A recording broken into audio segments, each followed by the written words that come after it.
Sí, y en el caso, por ejemplo, en mi experiencia con las matemáticas, yo sufrí mucho cuando te empiezan a enseñar las fórmulas, que te dicen, no, estas son las derivadas y así se resuelven y te dan el formulario y tienes que aprendértelas, ¿no? Igualmente con las ecuaciones integrales. Esas dos a mí me causaron un problema muy grande porque yo no las entendía, o sea, no decía, güey, pues que, o sea, ok, te sigo la reglita y ya, y luego, o sea, ¿qué sigue después de esto, no?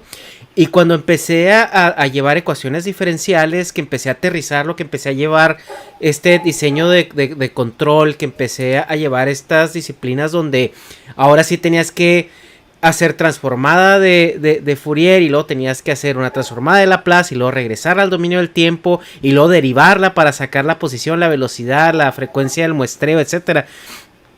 Es donde decía, ok, o sea, entonces para esto sirve. Para eso sirve, sí. Ajá, o sea, esta es la aplicación. Entonces, haz de cuenta que ahí fue así como cuando el señor Miyagi le dice a Daniel San, así, lávalo y encéralo y pinta la cerca y esto.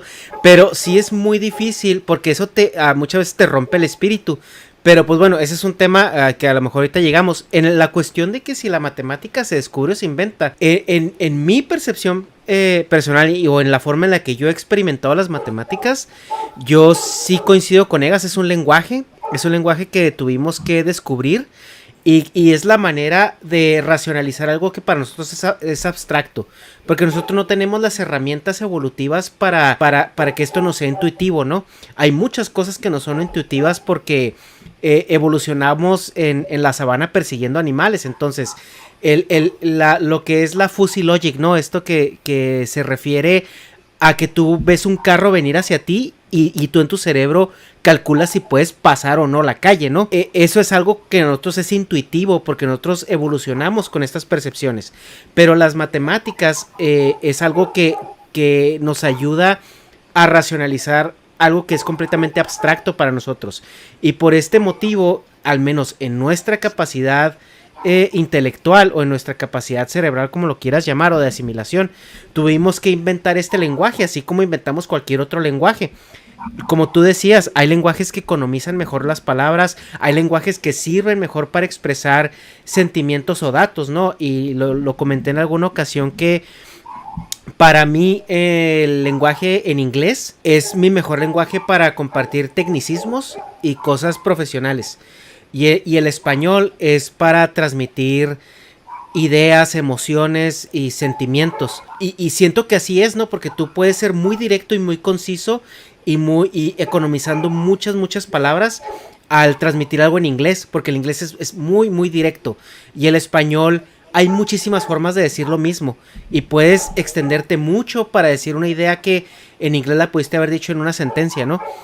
Pues en una oración, pues. Sí. Yo creo que las matemáticas nacieron, pues, obviamente con la necesidad de que teníamos problemas que resolver, sobre todo en la organización incluso de la tribu, ¿no? En la repartición del recurso, en ver cuántos se van a ir para allá y cuántos se van a ir para acá. Eventualmente tuvieron que venir con un número de ustedes 3 vayan para allá y yo me quedo aquí, o vamos a cazar un mamut, ¿cuántos necesitas? Pues 15 o 10, o dependiendo del...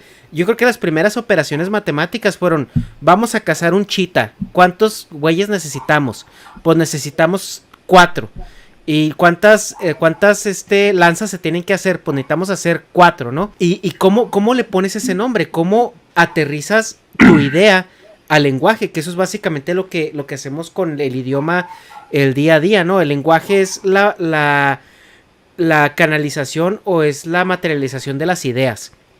Entonces, en las matemáticas yo siento que las inventamos para usarlas como un instrumento para entender el mundo que nos rodea.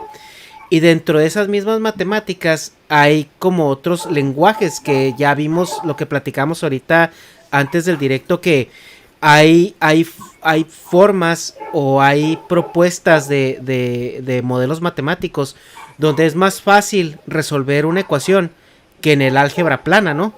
Entonces, siento que es un lenguaje que evoluciona conforme vamos enfrentándonos a retos. ¿Por qué el cálculo no existía antes de Newton? Pues porque probablemente antes no lo necesitábamos.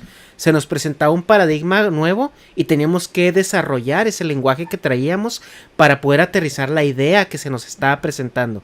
¿Por qué la transformada de Fourier nació? ¿Por qué la transformada de Laplace? ¿Por qué la teoría de la relatividad de Einstein surgió? ¿Por qué estos modelos matemáticos de física cuántica están surgiendo? Es porque estamos llegando estamos llegando al frontier, ¿no? A la última línea cada vez, y cada vez que llegamos a la última línea tenemos que innovar lo que traemos. Entonces estamos inventando o estamos desarrollando nuestro idioma, pero si digamos que hay otra civilización, ¿no? O nosotros hubiéramos evolucionado en una dirección un poquito diferente a la que lo hicimos ahorita, cosas a lo mejor como las matemáticas pudieran haber sido intuitivas, y el idioma que hubiéramos desarrollado para expresar esas matemáticas hubiera sido muy diferente, partiendo de una intuición que ya trajéramos como en el código, ¿no? Sí, ese ejemplo creo que va a servir para dejarlo todavía más en claro, o sea, porque si hipotéticamente hablando, como dices, encontráramos una civilización extraterrestre, la diferencia entre las matemáticas y la física de esa civilización con la nuestra es que la física, si por ejemplo tuviera llegado al mismo nivel de desarrollo, digamos que ellos ya supieran qué es la materia oscura, ya pudieran modelar líquidos, ese tipo de cosas, en realidad estaríamos hablando de la misma física. Podríamos hablar de diferente lenguaje, o sea, en lugar de electrones le podrían llamar flippies o lo que sea, no lo que sea, pero a fin de cuentas, si un físico de la Tierra se comunicara con un físico de esa otra civilización, tardaría poco para decir, ok, o sea, tú le llamas así a lo que yo le llamo así, tú usas estas matemáticas para este fenómeno, qué interesante, yo usé estas, pero es el mismo fenómeno, o sea, describiríamos el mismo universo. Pero las matemáticas no necesariamente, porque podría haber, o sea, habría una equivalencia entre nuestras matemáticas y las suyas, pero sin problema podrían haber inventado otro tipo de matemáticas que pudieran o no hacernos sentido, pero aún así serían consistentes. Sí. Pues que para ellos partiría de una preconcepción o de algo, es como por ejemplo lo que lo decía la fuzzy logic, ¿no? O la lógica difusa. Que ¿cómo le explicas tú a alguien? Imagínate a alguien que no tiene eso. O sea, alguien que no es capaz de correlacionar un objeto en movimiento en su perspectiva. ¿Cómo le explicas? ¿Cómo se lo modelas? ¿No? Bueno, pues también tiene un chingo que ver por los sentidos, o sea, con los que nacen los pinches marcianoides, güey, porque pues nosotros tenemos, se puede decir 5 y ellos pueden tener otros 5 u 8, o sea, o visión de otros espectros, o no sé.